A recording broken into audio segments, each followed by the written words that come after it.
하나님 말씀은 히브리서 4장 12절 13절입니다.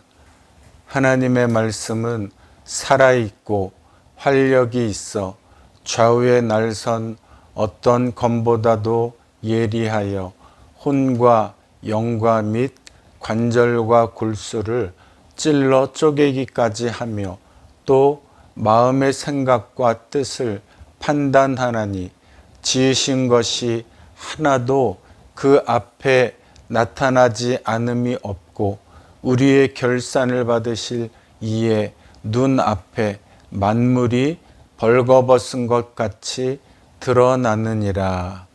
아멘. 우리 대한민국이 받은 큰 복 중에 하나가 한글을 일찍이 세종대왕이 한글을 보급한 것이죠. 그래서 복음이 이 대한민국 땅에 들어올 때에 한글이 번역이 되어서 성경을 많은 사람들이 읽게 된 것입니다. 그래서 우리가 보고 있는 성경의 말씀이 참으로 복되다 아니할 수 없겠죠.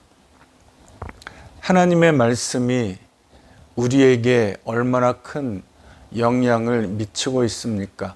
여러분의 삶 속에 얼마나 하나님의 말씀의 은혜를 받고 있습니까? 하나님의 말씀은 우리에게 말씀하십니다. 하나님의 말씀은 첫째, 살아 있습니다. 요한복음 1장 1절에 있는 것처럼 태초에 말씀이 계셨는데 이 말씀이 하나님과 함께 계셨으니 이 말씀은 곧 하나님이시니라 라고 말씀하십니다. 태초에 계셨던 하나님의 말씀이 우리와 함께 계셔서 이 말씀으로 우리를 구원해 주시고 우리를 살게 하시고 말씀과 더불어 동행하게 하시는 살아계신 하나님의 말씀, 우리의 생명이 됩니다. 우리에게 신령한 은혜에 저지되어서 우리를 살리게 하여 주십니다. 요한복음 6장에 있는 것처럼 내 아버지의 뜻은 아들을 보고 믿는 자마다 영생을 얻는 이것이니 마지막 날에 내가 이를 살리리라 말씀하셨죠. 그래서 살리는 것이 영이다. 하나님은 우리의 영을 살리시는 분입니다. 우리의 육신은 120년을 넘기지 못하고 죽어지지만 하나님이 우리에게 생명을 주셔서 사라지는 우리의 영은 영원히 주님과 동행하며 살아나게 될 것입니다. 하나님이 살아계셔서 살리는 것은 영이다 하셔서 우리의 영이 살아나게 되는 큰 복을 받게 됩니다. 하나님이 말씀하셨죠. 내가 너희에게 이른 말이 영이요 생명이라. 하나님은 우리가 주님과 동행하기를 원하시고 하나님은 우리의 영이 날마다 새롭게 변화를 받아 주님을 늘 만나기를 소원하십니다. 16절에 보면 살아계신 하나님의 은혜 보좌 앞에 담대히 나아갈 것이니라 말씀하셨습니다. 하나님은 보이지 않는데 어떻게 하나님의 보좌 앞에 나아가고 하나님을 만날 수가 있겠습니까? 살아계신 하나님이 아담에게 그 코에 생기를 불어 넣으시니 생명이 되었다 말씀하셨죠.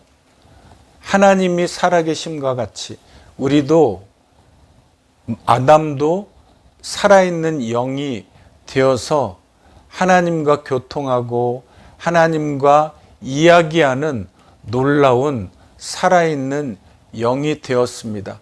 그러나 사람이 범죄한 이후에 영이 죽어 있는 것과 같이 제 역할을 하지 못했지만 요한복음 20장에 있는 것처럼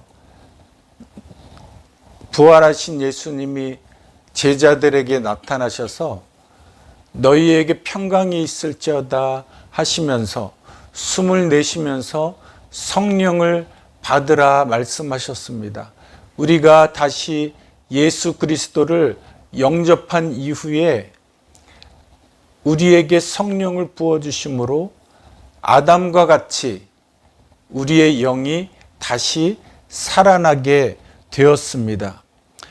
살아나게 되어서 우리의 영이 깨어나서 우리의 살아있는 영으로 하나님과 다시 교통하고 이야기하는 놀라운 은혜를 받게 되었죠.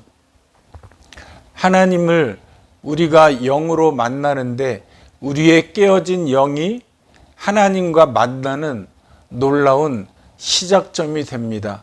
그래서 우리가 지금 읽는 성경이 하나님의 말씀이죠.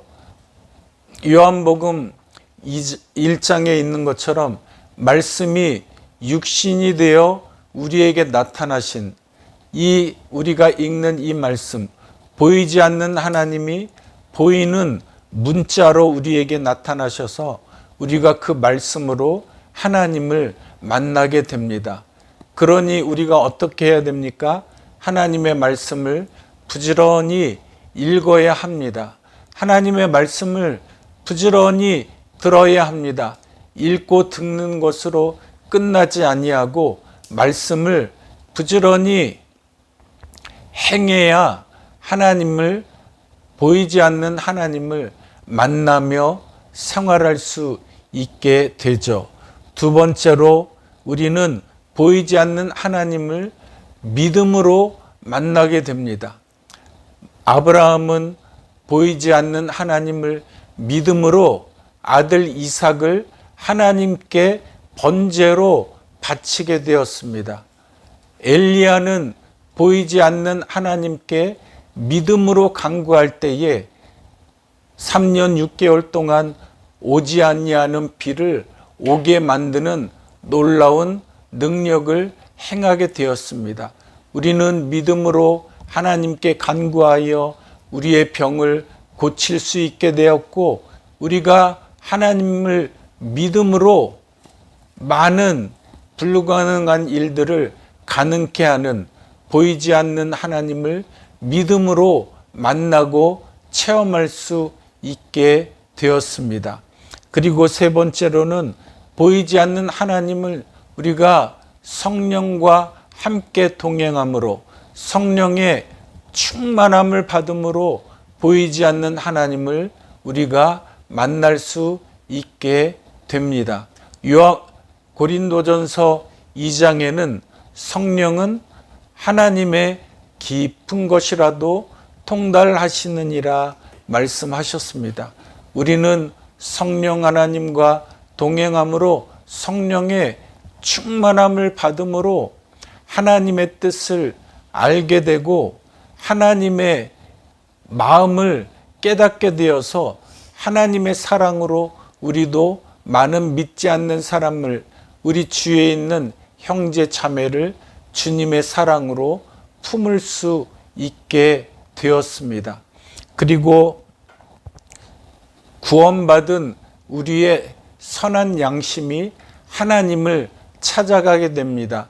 베드로전서 3장 20절 21절에 있는 것처럼 우리의 선한 양심이 하나님을 찾아가게 된다 말씀하셨습니다.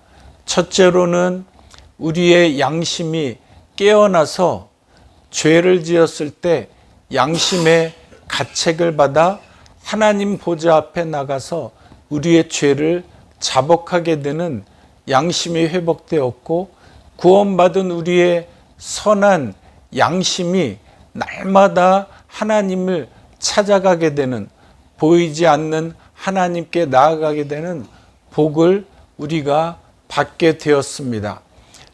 말씀으로 믿음으로 성령으로 그리고 구원받은 우리의 선한 양심으로 보이지 않는 하나님을 날마다 만나게 되시기를 바랍니다. 하나님의 말씀은 두 번째 활력이 있습니다. 활력이라는 것은 살아 움직이는 힘을 뜻합니다. 하나님의 말씀은 활력이 있어서 어떤 검보다도 예리하다라고 말씀합니다.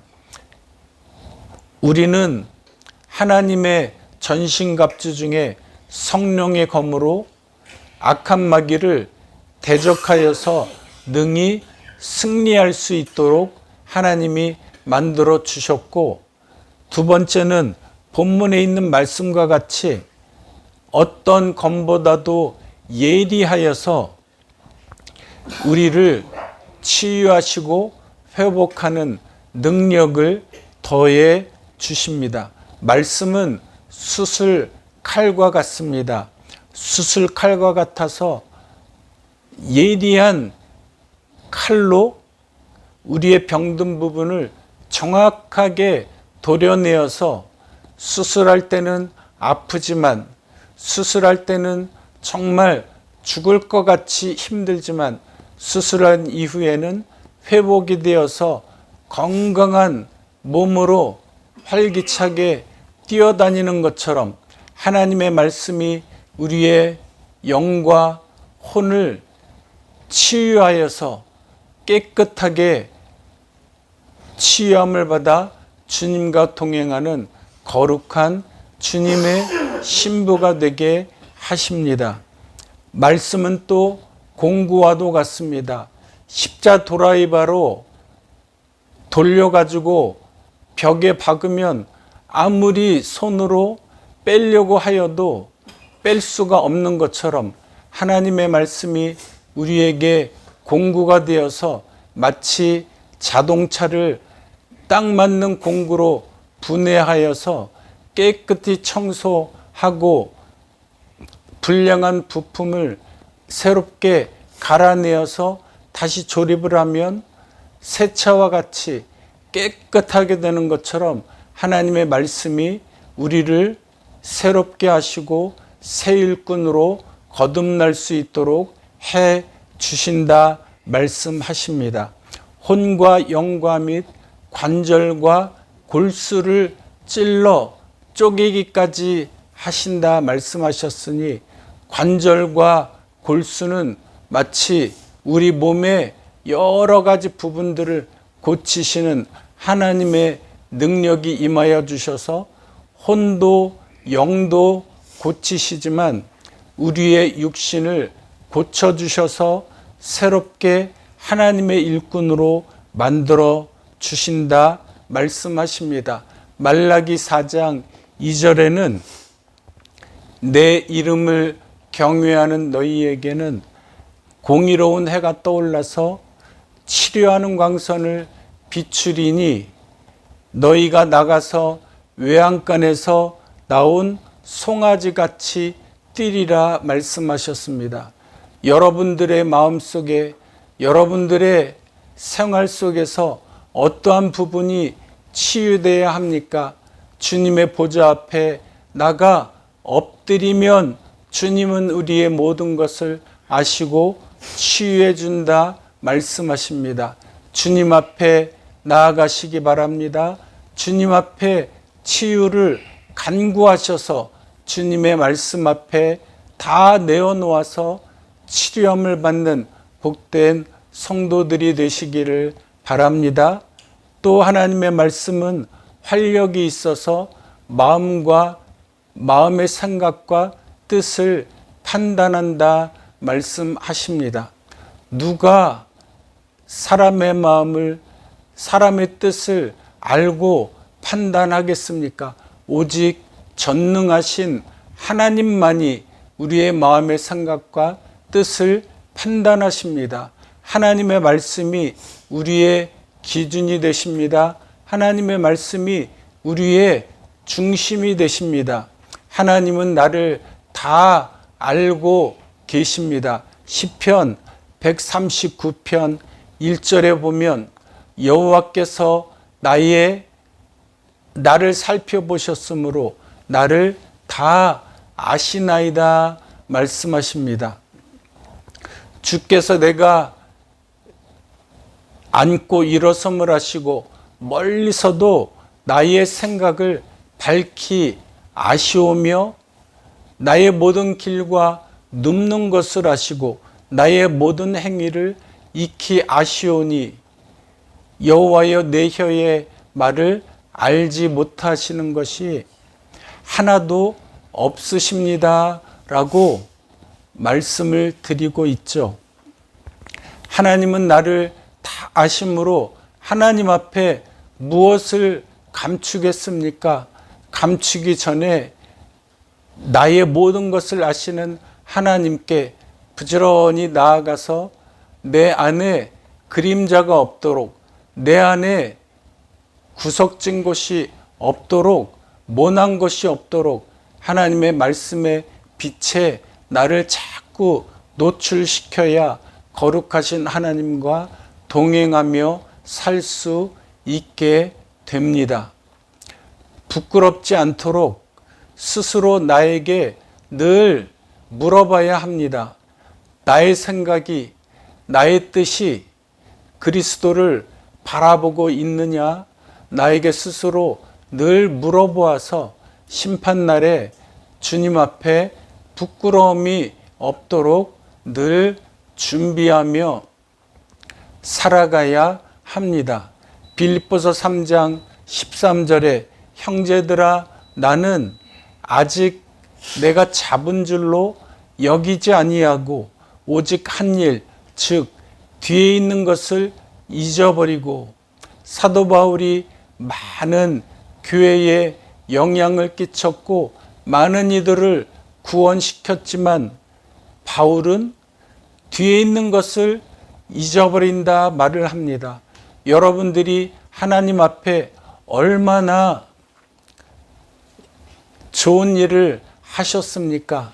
하나님 보시기에 교회에서 얼마나 봉사를 많이 하셨습니까? 그 많이 한 것, 내 자랑이 될 만한 것들을 다 잊어버리시기 바랍니다.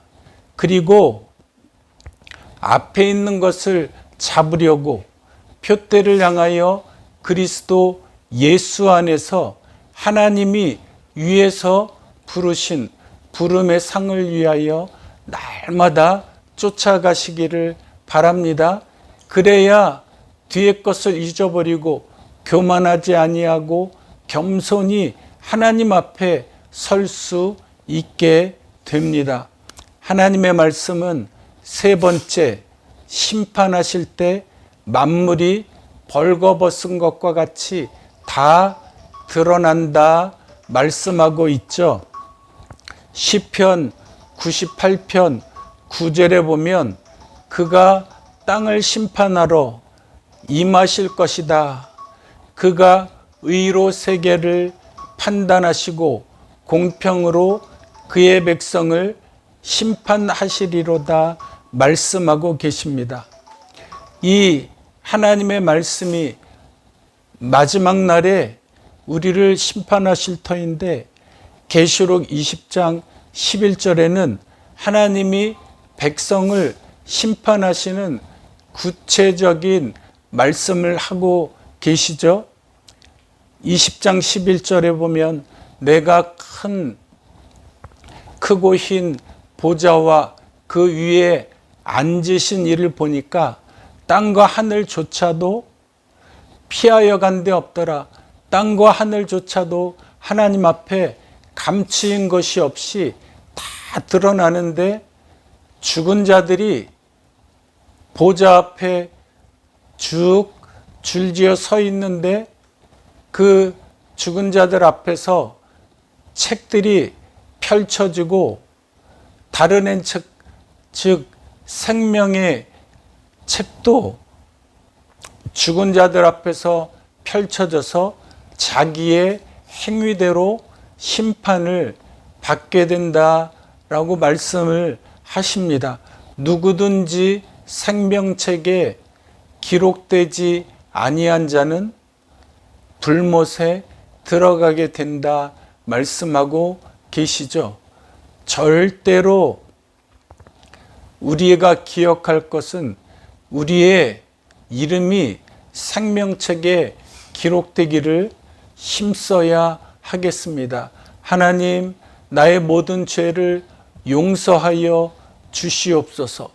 우리가 살아있을 때 늘 주님 앞에 나아가서 우리의 죄를 자복하고 회개하고 우리의 하나님 뜻대로 살지 못한 부분들을 돌이켜서 늘 주님 앞에 거룩한 마음으로 경건하게 살아서 심판 때에 우리의 생명록에, 주님의 생명록에 우리의 이름이 기록되어서 천국에서 주님과 영원히 살게 되는 거룩한 꿈을 꾸며 살아가야 하겠습니다.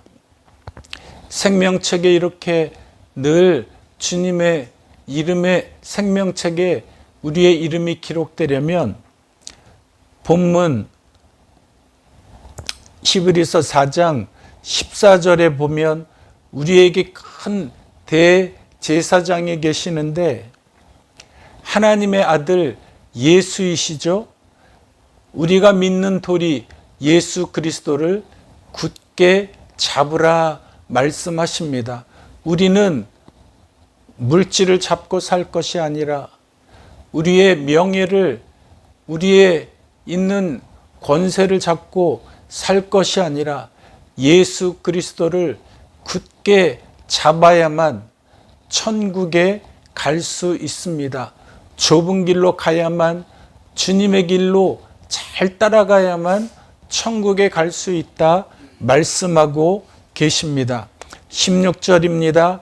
그러므로 우리는 긍휼하심을 받고 때를 따라 돕는 은혜를 얻기 위하여 은혜의 보좌 앞에 담대히 나아가야 합니다.